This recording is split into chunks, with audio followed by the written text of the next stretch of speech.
Aya Nakamura va chanter lors de l'ouverture de la cérémonie des Jeux Olympiques 2024 et beaucoup sont scandalisés à cette annonce.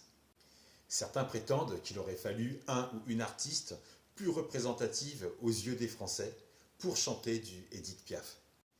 Tous ceux qui ont une culture TPMP diront que la popularité de la femme française, c'est une notoriété de classe et d'élégance.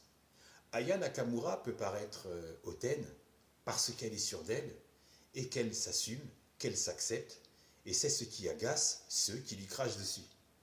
Et sous prétexte qu'elle chante dans un français approximatif. Si tu te dis designer maquettiste, tu parles un français approximatif. Si tu dis acheter des butternuts au lieu de doux beurre, c'est du français approximatif. Si tu dis te garer dans un parking au lieu de parc ou zone de stationnement, c'est du français approximatif. On emploie le mot date tous les jours et à la trappe le mot rendez-vous. Au restaurant, on peut partir avec un doggy bag. On utilise le mot check-up pour un examen de santé. Les haters prennent position sur les haineux. Tout le monde parle inconsciemment ce français approximatif. Moi le premier. Aya glisse sur ça, pas plus que quiconque. C'est le motif qui revient souvent. Mais c'est la France qui l'a récompensé aux victoires de la musique pour le titre Dja 2019. Victoire de la chanson originale de l'année. C'est la France qui l'a récompensé victoire de l'artiste féminine de l'année en 2021, puis 2024.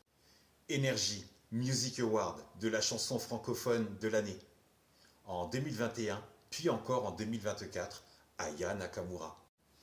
Francky Vincent, disque de platine pour l'album Le Tombeur en 1996. Double disque d'or pour l'album Fruits de la Passion en 1994.